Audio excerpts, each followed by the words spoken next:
और खबरों की शुरुआत करेंगे पुंछ से आ रही बड़ी खबर के साथ, जहां मुगल रोड पर भूस्खलन हुआ है। सुरंगकूट के डोगरिया क्षेत्र में यह भूस्खलन हुआ है और इसकी वजह से यहां पर वाहनों की आवाजाही को बंद कर दिया गया है। बेहद अहम खबर मुगल रोड के ताल्लुक से, जहां पर सुरंगकूट के नजदीक डोगरिया क्षेत्र में यह भूस्खलन हुआ है। लैंडस्लाइडिंग हुई है जिसकी वजह से यहां पर वाहनों की आवाजाही को बंद कर दिया गया है, यानी ट्रैफिक को बंद कर दिया गया है। लगातार जिस तरह से हम बता रहे थे कि तमाम अहम सड़कें, राब्ता सड़कें जो हैं, मौसम की वजह से वहां पर खास तौर पर एहतियात बरतने की बात की जा रही थी। और बिल्कुल वही खबर कि मुगल रोड पर लैंडस्लाइडिंग भूस्खलन हुआ है। सुरंगकोट के डोगरिया इलाके में ये भूस्खलन हुआ है और इसकी वजह से वाहनों की आवाजाही को बंद कर दिया गया है। अहम खबर सीधा रुख करना चाहेंगे हमारे साथी मुनीश शर्मा का। मुनीश, अभी सुबह ही हम ये बात कर रहे थे कि इसी तरह का खतरा होगा और इसी को देखते हुए ट्रैफिक को लेकर खासी एहतियात बरतने की बात की जा रही है। क्या कुछ है आपके पास डिटेल्स अभी इस हादसे के ताल्लुक से? जी हिना, आपको बता दें कि पुंछ जिले के सुरनकोट तहसील के डोगरिया इलाके में जो मुगल रोड पर जो है लैंडस्लाइड हुआ है, और ये जो डोगरिया जो इलाका है यहाँ पर ट्रैफिक चल रही थी, क्योंकि मुगल रोड अभी वैसे कश्मीर के लिए बंद है, लेकिन पोशाना तक जो है वहां तक गाड़ियां जो चलती हैं और वहां से आगे बर्फ हटाने का काम आज फिर शुरू किया गया है। लेकिन यहाँ पर जो है करीब 10:30 बजे के बाद जो है लैंडस्लाइडिंग हुई है और जो डिपार्टमेंट है पीडब्ल्यूडी मैकेनिकल विंग, उनकी जितनी भी मशीनरी है वो आगे बर्फ हटाने की लगी हुई थी। और अभी खबर ये मिल रही है कि उन्होंने वहां से जो है कुछ मशीनें वापस मंगाई हैं इस लैंडस्लाइडिंग को क्लियर करने के लिए, क्योंकि इस लैंडस्लाइडिंग की वजह से जो है गाड़ियां हैं, खास करके पोशाना तक के जो इलाका है वहां लोग जो रहते हैं वहां पर गाड़ियां बंद हो गई हैं। साथ ही वहां पर आर्मी और पुलिस की जो पोस्ट हैं वहां पर भी आना जाना होता है, और साथ ही साथ जो नोमैडिक हैं, जो खाना बदोश हैं, वो भी इस पोशाना तक गाड़ियों में जाते हैं। तो इसलिए इसका बंद होना जो है अभी लोगों के लिए समस्या है, और लगता है कि कुछ देर में इसको क्लियर कर दिया जाएगा जैसे ही मशीनें वहां आएंगी और ये जो है मलबा हटाने का काम किया जाएगा और उसके बाद इस रोड को फिर थ्रू कर दिया जाएगा। मुनीश, आपसे हम जानना चाहेंगे, इसी तरह के खतरे को देखते हुए लगातार ये एडवाइजरी जारी की जा रही थी, लगातार कहा जा रहा था कि मौसम को देखते हुए इस तरह की सड़कों पर एहतियात बरती जाए, और एग्जैक्टली वही न्यूज जो है इस वक्त हम दर्शकों को दे रहे हैं। जी ना, बिल्कुल ये तो रहता ही है कि जैसे ही जो मौसम खराब रहता है, बारिश में स्लाइडिंग के चांस कम होते हैं, लेकिन जैसे ही मौसम थोड़ा सा साफ होता है, क्योंकि जो स्लाइडिंग का एरिया होता है वहां पर जो मिट्टी जो है वो मिट्टी सूखती है जैसे जैसे, तो वो पत्थरों को छोड़ देती है और उसके कारण ही जो ज्यादा स्लाइडिंग होती है। अमूमन ये देखा गया है कि बारिश में स्लाइडिंग कम होती है, लेकिन बारिश बंद होने के बाद स्लाइडिंग ज्यादा होती है, और इसी कारण जो है एहतियात बरतने के लिए भी कहा जाता है। और जो डिपार्टमेंट इन सड़कों को देखते हैं वो भी पूरी तरह से तैयार रहते हैं और लोगों को भी सावधान करते हैं कि लोग इस तरह से ध्यान रखें और खास करके जो स्लाइडिंग प्रोन एरिया है वहां पर वो सावधानी से जाएं। जी मुनीश, यहां आपने बहुत अच्छी तरह से हमारे तमाम दर्शकों को समझाया है कि बारिश में नहीं खतरा रहता है इस तरह की भूस्खलन का, स्लाइडिंग का, बल्कि बारिश के बाद जब मौसम साफ होने लगता है उसके बाद यहां पर ये चेंजेस आते हैं। यहां हम आपसे ये भी जानना चाहेंगे, अब जब ये रोड बंद कर दिया गया है तो जो लोग उधर के थे वो वहां पर रुक जाएंगे और इधर वाले लोग भी नहीं जा पाएंगे, तो क्या कुछ इनके लिए साधन होता है? किस तरह से ये अपनी जिंदगी को आगे बढ़ाते हैं, या फिर रोड के खुलने का ही ये इंतजार किया जाता है?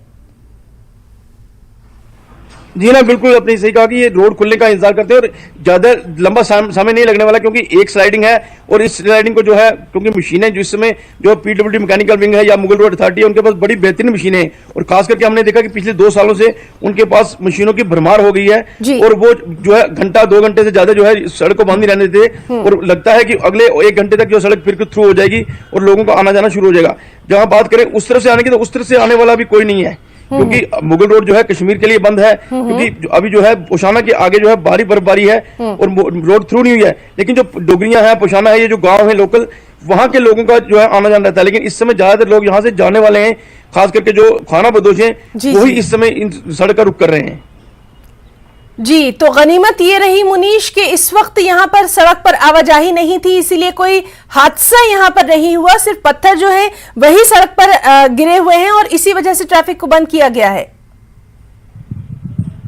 जी जी हिना, बिल्कुल, क्योंकि पत्थर गिरने के बाद सड़क को बंद किया गया है और ट्रैफिक बहुत कम है, क्योंकि बहुत मतलब अभी जो रोड ओपन नहीं है, इसलिए जो है यहाँ पर कोई बड़ा हादसा नहीं हुआ है।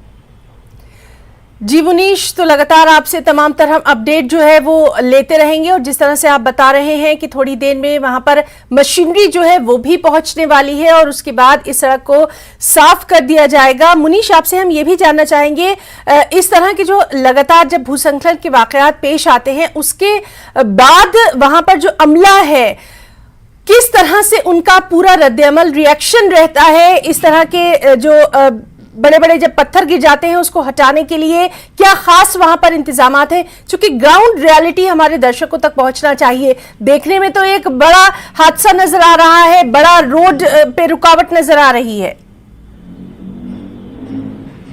जी हिना, जैसे पहले आपको बताया कि पिछले 2 सालों से काफी जो है सहूलियत मिली है। जो डिपार्टमेंट इस सड़क को देखते हैं, खास करके मुगल रोड की बात करेंगे तो मुगल रोड अथॉरिटी और पीडब्ल्यूडी मैकेनिकल, 2 जो डिपार्टमेंट है इस सड़क को देखते हैं, उनके पास बेहतरीन मशीनरी है, बड़ी बड़ी मशीनें हैं और वो जो है उन्होंने सुरनकोट के अंदर भी कंट्रोल रूम रखा हुआ है और एक कंट्रोल रूम उनका जो है पुशाना में है। पुशाना का जो कंट्रोल रूम है वो पुशाना से पीर गली के बीच में जितना इलाका है उसको देखता है और जो सुरनकोट का जो बफरियाज का जो कंट्रोल रूम है वो जो है अपना पुशाना तक देखता है। और जैसे ही कुछ स्लाइडिंग होती है तो उसके कुछ ही देर बाद जो है मशीनें रवाना कर दी जाती हैं और वहां पर जो है काम शुरू कर दिया जाता है। जी मुनीश, तो बहुत बहुत शुक्रिया आपका अदा करना चाहेंगे बेहद अहम जानकारी के लिए। लगातार इस अहम खबर पर नजर बनी हुई है। तो पुंछ से हमारे साथी मुनीश शर्मा तमाम तर मालूमात दे रहे थे और जिस तरह से मुनीश ने बताया कि बारिश के बाद इस तरह के भूस्खलन के वाकयात ज्यादा देखने में आते हैं। आगे बढ़ेंगे। बारिश के बाद बीते 2 दिनों में भूस्खलन की ऐसी 3 बड़ी घटनाएं सामने आई हैं। आपको बताएं कि किन्नौर के यंगपा गांव में सड़क धराशायी हो गई, वहीं चंबा में भूस्खलन की 2 घटनाएं हुई। हिमाचल की ये तस्वीरें आपको दिखा रहे हैं, किन्नौर, चंबा, और एक और घटना हुई थी तीसा रोड पर खड़ी एम्बुलेंस पर चट्टान गिर गई थी, एम्बुलेंस के परखच्चे उड़ गए थे। चंबा के चमेरा इलाके में एक बड़ा दंगा रावी नदी में समा गया था। दंगा वाहन जो होता है वो रावी नदी में समा गया था और इसीलिए लगातार एडवाइजरी जारी की जा रही है कि अगर आप पहाड़ी इलाकों में रहते हैं तो सावधान रहें। कई स्थानों पर भूस्खलन का खतरा बना हुआ है क्योंकि कल तक हम लगातार देख रहे थे कि बारिशों का सिलसिला यहां पर जारी था और बारिश के बाद अब जब मौसम थोड़ा सा साफ होना शुरू हुआ है तो भूस्खलन का सिलसिला लगातार जारी है। बारामूला से बड़ी खबर है, जहां एक नशा तस्कर को गिरफ्तार किया गया। पटन के पास नियमित गश्त के दौरान यह गिरफ्तारी की गई और 80 ग्राम प्रतिबंधित पदार्थ भी बरामद किया गया। मामला दर्ज कर लिया गया है। तो बारामूला से यह खबर है, जहां नशा तस्कर को गिरफ्तार किया गया है। पटन के पास रोजमर्रा की जो गश्त थी उसके दौरान ये गिरफ्तारी की गई है। नशे के खिलाफ लगातार ये अभियान जारी है और ये जो गिरफ्तारी हुई है इसके पास से 80 ग्राम प्रतिबंधित पदार्थ बरामद किया गया है। तफ्तीश जारी है।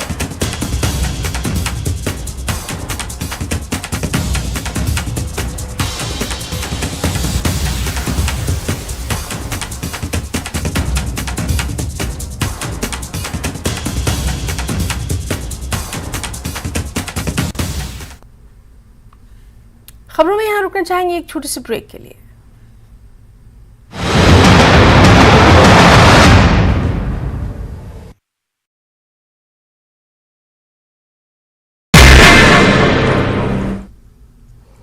नमस्कार, धार भी रफ्तार भी में आपका बहुत स्वागत करते हैं। मैं हूं आपके साथ हिना जुबैर। शुरुआत करेंगे अहम खबरों के साथ।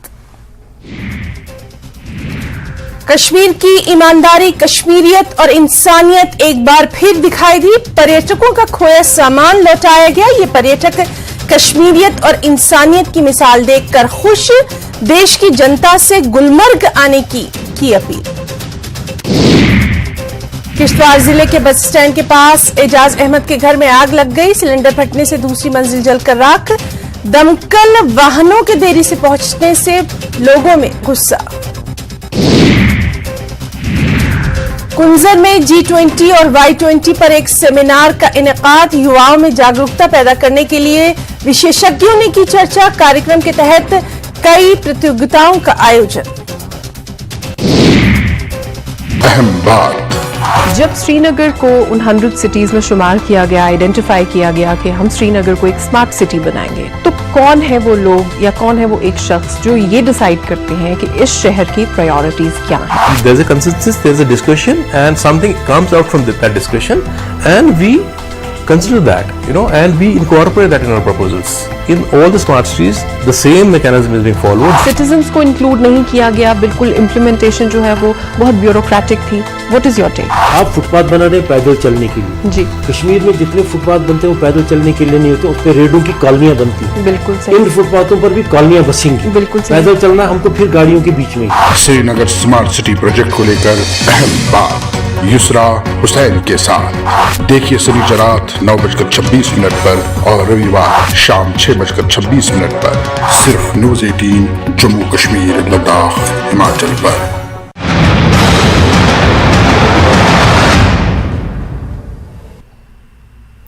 और ब्रेक के बाद अब खबर हिमाचल से है।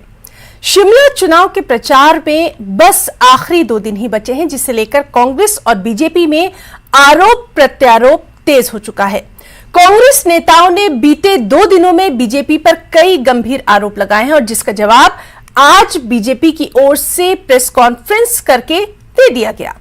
बीजेपी नेता जयराम ठाकुर ने सुरेश कश्यप, विपिन परमार, विक्रम ठाकुर और राकेश जामवाल के साथ मिलकर कांग्रेस के हर आरोप का जवाब दिया। सीएम सुक्खू ने आरोप लगाया था कि बीजेपी के निगम में रहते गंदा पानी पीकर शिमला में कई लोग जॉइंटिस से मर गए थे, जिसे गलत बताते हुए जयराम ठाकुर ने कहा कि जॉइंटिस की बीमारी 2016 में फैली थी और तब निगम में सीपीएम का राज था। कांग्रेस का आरोप था कि बीजेपी ने शिमला में कोई काम नहीं किया, जिस पर जयराम ठाकुर ने कहा कि कांग्रेस के निगम में 25 साल से ज्यादा, बीजेपी ने 5 सालों में काम किए। कांग्रेस ने बीजेपी पर झूठे वादे करने के आरोप लगाए। बीजेपी ने कहा झूठे वादे कांग्रेस करती है और उसके झूठ की वजह से ही इस बार बीजेपी की जीत होगी। कांग्रेस ने निगम चुनाव प्रचार में पीएम के पोस्टर पर सवाल उठाए, तो उसका जवाब देते हुए जयराम ठाकुर ने कहा कि पीएम मोदी देश ही नहीं दुनिया के लोकप्रिय नेता हैं, बीजेपी के सर्वोच्च नेता हैं, उनकी फोटो तो बीजेपी के पोस्टर में होगी ही। कांग्रेस बताए कि उसके हर पोस्टर में राष्ट्रीय अध्यक्ष मल्लिकार्जुन खड़गे, वीरभद्र सिंह की तस्वीर क्यों नहीं है।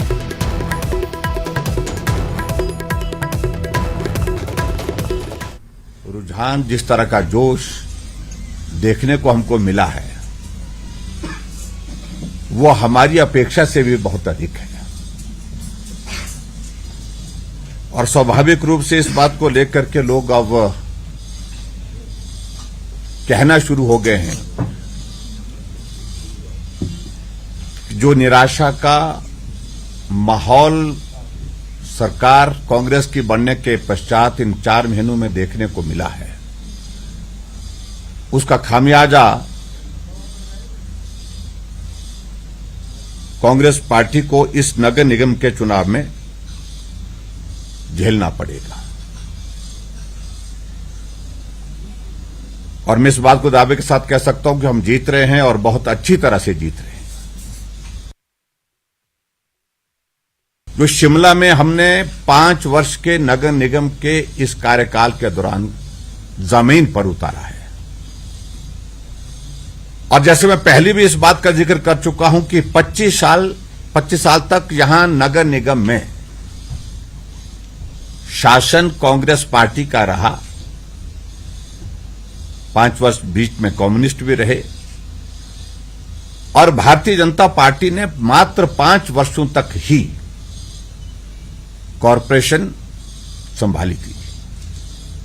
लेकिन 5 साल की तुलना अगर हम 25 सालों के साथ करें, मैं दावे के साथ कह सकता हूं कि 5 साल का भारतीय जनता पार्टी के इस कॉरपोरेशन में कार्यकाल का अगर हम जिक्र करते हैं तो स्वाभाविक रूप से वो 25 साल पर भारी पड़ रहा है। आज देश के हमारे यशस्वी प्रधानमंत्री नरेंद्र भाई मोदी जी है वो नंबर 1 पर हैं, टॉप पर हैं, इसलिए स्वाभाविक रूप से उनका जिक्र होगा ही, उनको फोटो भी होगा। लेकिन एक बात मैं पूछना कांग्रेस के मित्रों से जरूर चाहता हूं कि शिमला कॉरपोरेशन के चुनाव में वीरभद्र सिंह जी का फोटो हमको मिला नहीं, कांग्रेस पार्टी के राष्ट्रीय अध्यक्ष खड़गे जी का फोटो भी हमको मिला नहीं अभी तक, और यहां तक कि हिमाचल प्रदेश में जो हमारे डिप्टी चीफ मिनिस्टर हैं उनका भी फोटो का जिक्र कहीं हुआ नहीं है, वो भी मिला नहीं हमको फोटो। और शायद मुझे मालूम नहीं इनकी क्या व्यवस्था रहती है, उस व्यवस्था का अनुरूप जो है वो शिमला के इलेक्शन में, कॉरपोरेशन के इलेक्शन में जिम्मा उनके पास दिया हुआ है, लेकिन फोटो उनका है नहीं। ये तमाम सारी बातें क्या संदेश देती हैं, मैं समझता हूं कि इन सारी बातों को मैं छोड़ देता हूं आपके ऊपर, लेकिन लोग इस बात को लेकर के जरूर अपना अपना जो है वो आकलन लगाते हैं। लेकिन व्यवस्था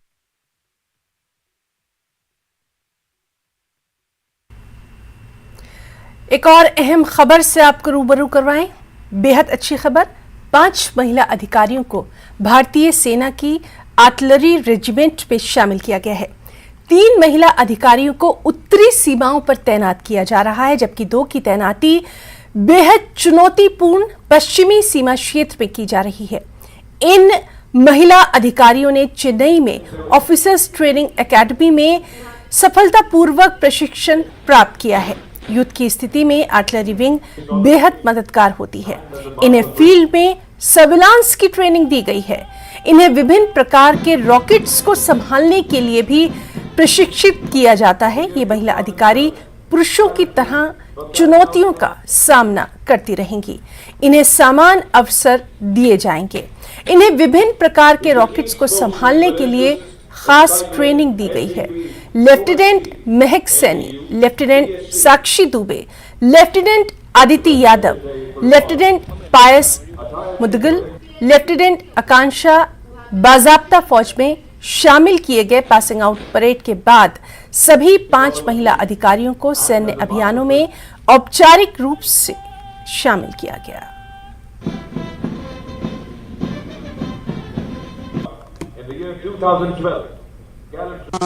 I am Lieutenant Rekha Singh, and after my husband, I decided to join Indian Army. Earlier, I was TGT maths teacher, but later on, I thought to experience all the things which my husband had gone through. So I decided to join Indian Army, and I started preparing for that. And today, my training has completed, and now I become lieutenant. And today is a very proudful moment for me and for my family. It is a very good step taken by the government that they have allowed women cadets to join artillery. I feel really privileged and honored to be the reviewing officer of this very prestigious institution, Officers Training Academy of Chennai. And as you all know that Bangladesh government attaches great importance with the bilateral relation between India and Bangladesh. And Bangladesh Army also puts highest emphasis on maintaining and cementing our bond between Indian Army and Bangladesh Army. It is a momentous occasion for the Regiment of RT to welcome women officers into our fold. We have full confidence in their abilities and are sure that they will do extremely well in their respective careers, including command artillery units in future. As you are aware, the Regiment of RT has made a good beginning.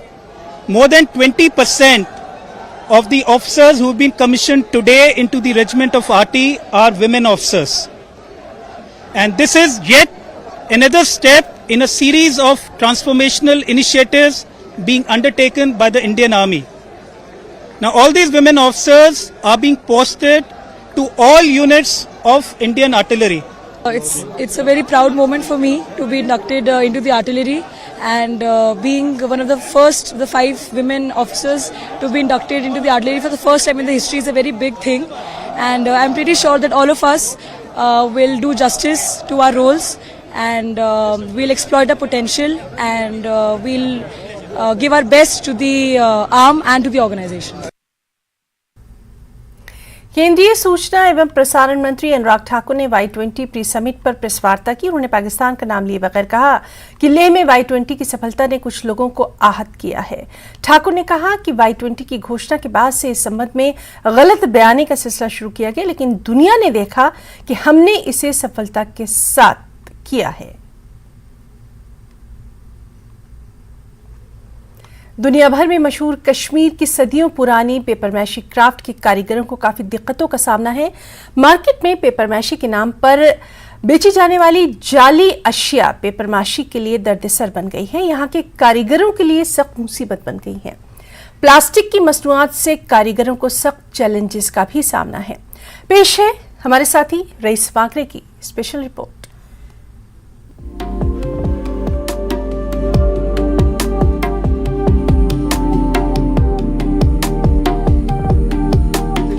पेपरमाशी एक fun है जिसमें मेहनत और महारत शामिल है। कश्मीरी पेपरमाशी के कारीगर अपनी महारतों के लिए मशहूर हैं, लेकिन अब जाली और मशीन से बनी अशिया की वजह से इन्हें मुश्किल वक्त का सामना है। कारीगरों का कहना है कि मार्केट में बिकने वाली बहुत सी अशिया जाली या फिर मशीन से तैयार की गई होती है। बाजार में इन अशिया को पेपरमाशी के नाम पर फरोख्त किया जाता है और सारिफीन आसानी से धोखे का शिकार हो जाते हैं। कारीगरों के मुताबिक असली पेपरमाशी एक तवील और मुश्किल अमल है। इसमें एक प्रॉब्लम आ रही है मार्केट में, जो हमने आज तक देखा है। इसमें क्या होता है कि मार्केट में ज़्यादातर आप देखिएगा ओरिजिनल पेपरमाशी के प्रोडक्ट नहीं मिलेंगे आपको। जो भी पेपरमाशी का प्रोडक्ट आपको मिलेगा वो हमेशा आपको गत्ते का ही मिलेगा, या तो प्लास्टिक का मिलेगा या तो लकड़ी का मिलेगा। इस पर क्या करते हैं नक्काशी लोग इसमें सीधे ऊपर से अपनी नक्काशी चढ़ाते हैं, वही सेल करते हैं और उसको पेपरमाशी के नाम से सेल करते हैं। उससे हमें ये फ़र्क पड़ता है कि जो हमारा अपना पेपरमाशी का ओरिजिनल प्रोडक्ट है उसकी मतलब उसमें हमें एक प्रोडक्ट में कम से कम कभी एक हफ्ता भी लगता है, 2 हफ्ते लगेंगे, महीना भी लग सकता है। तो उसके बरक्स अगर आप देखिए कि जो प्लास्टिक का होगा, स्टील का होगा या वुड का होगा, वो मशीन पे हार्डली आपको 2 घंटे में बन सकता है। ज़्यादा से ज़्यादा अगर कॉम्प्लिकेटेड प्रोडक्ट भी होगा आपके पास, वो तो ज़्यादा से ज़्यादा आपको 1 दिन में बन सकता है। और उसकी रेट इतनी कम होगी मतलब जब आप हमारा प्रोडक्ट देखोगे और आप वो प्रोडक्ट देखोगे, आप बोलोगे ये तो सेम है, इसमें तो कोई फ़र्क ही नहीं। फॉरेन अगर आप देखोगे इस प्रोडक्ट की सबसे ज़्यादा डिमांड होगी। क्यों? उसकी वजह यही है कि वहाँ पर सबसे पहले यही देखा जाता है कि क्या ये प्रोडक्ट एनवायरनमेंट के लिए सेफ है। ये प्रोडक्ट 100% आपके लिए एनवायरनमेंट के लिए सेफ रहता है। कारीगरों के मुताबिक मशीन से बनी या जाली मसनूआत उनके कारोबार को मुतासिर कर रही है। जियो टैग न होने की वजह से सारिफीन हाथ से बनी असली मसनूआत और जाली मसनूआत में फर्क नहीं कर सकते। बाजारों में हैंडीक्राफ्ट से मुताल्लिक जाली और मशीन से तैयार की गई अशिया की भरमार है। सयाहों समेत दीगर सारिफीन को मशीन से तैयार करदा या फिर जाली अशिया दिखाकर असली पेपरमाशी बताकर फरोख्त की जाती है। मुताल्लिक़ महकमा और सरकार की जानिब से इस मसले को सुलझाने पर कभी गौर नहीं किया गया। प्राइवेट कंपनी हमने खोली है, मतलब मिलजुल के, ताकि यहाँ पर लोगों को ये पता चले यहाँ पर ओरिजिनल पेपरमाशी बनती है। वो मतलब खुद देख सकते हैं, यहाँ आ सकते हैं, सर्च कर सकते हैं और देख सकते हैं कि ये ओनली पेपरमाशी है कि कोई डुप्लीकेट है यहाँ पर। तो आप देख सकते हो ये मेरे हाथ में जो ये प्रोडक्ट है तो ये पेपरमाशी का है, बेसिक पेपरमाशी। अभी क्या है कि मार्केट में अभी मतलब बहुत दुख होता है हमें, क्योंकि बचपन से यही काम करते हैं। आप मतलब 40 उम्र को पहुँची है और कौन सा काम करें हम। बस मार्केट में मार्केट देखकर अभी मतलब बहुत खून खोल उठता है कि जब देखते हैं कोई गत्ते का प्रोडक्ट है, कोई स्टील का, उसको नाम भी रखा हुआ है पेपरमाशी। कस्टमर को पता नहीं है, कस्टमर बेचारा वो समझ नहीं पा रहा है। मतलब ये देखिए, ये मेरे हाथ में पेपरमाशी का है, ओनली पेपरमाशी। और ये पेपरमाशी का ये तो गत्ते का भी बनता है, ये लकड़ी का बनता है। अब ऊपर से पेंट किया हुआ है तो अंदर से पता नहीं चलता है, तो पेपरमाशी के नाम से बिका जाता है, जबकि इसका अलग से होना चाहिए। जैसे JI अभी लोगों ने क्या किया है, अभी सोने का ये हॉलमार्क रखा हुआ है, इस पेपरमाशी का भी हॉलमार्क होना चाहिए, ताकि हमें ओरिजिनल पेपरमाशी हम बेच सके। बाजार में जाली और मशीन से बनी मसनूआत के इस मसले का सामना करते हुए अब इन कारीगरों ने अपनी मसनूआत की जियो टैगिंग का मुतालबा किया है। हम इनसे इल्तिजा करते हैं गवर्नमेंट के, जो इसमें कश्मीर में बनाते हैं प्रोडक्ट, ये पेपरमाशी है। जो इसमें आते हैं ना वो दूसरा डुप्लीकेट आते हैं, इसमें हार्डबोर्ड आते हैं और ये स्टील आते हैं और ये प्लास्टिक आते हैं वो भी साथ लगाते हैं, उसको भी हम पेंट करते हैं, कहते हैं बाहर बेचते हैं ऐसे ही पेपर माशी के नाम से बेचते हैं। इसलिए हम गवर्नमेंट से इल्तिजा करते हैं इस पे थोड़ा सा रोक लगाए। पेपरमाशी के कारीगरों का कहना है कि सरकार और मुतल्लिका महकमे को पेपरमाशी सनत को बचाने के लिए जियो टैग फराहम किया जाना चाहिए। उम्मीद है कि सरकार इस मसले को संजीदगी से लेगी और इस विरसे को बचाने के लिए पेपरमाशी को जियो टैग फराहम करेगी। न्यूज़ 18 के लिए रईस मागरे की रिपोर्ट। Headlines presented by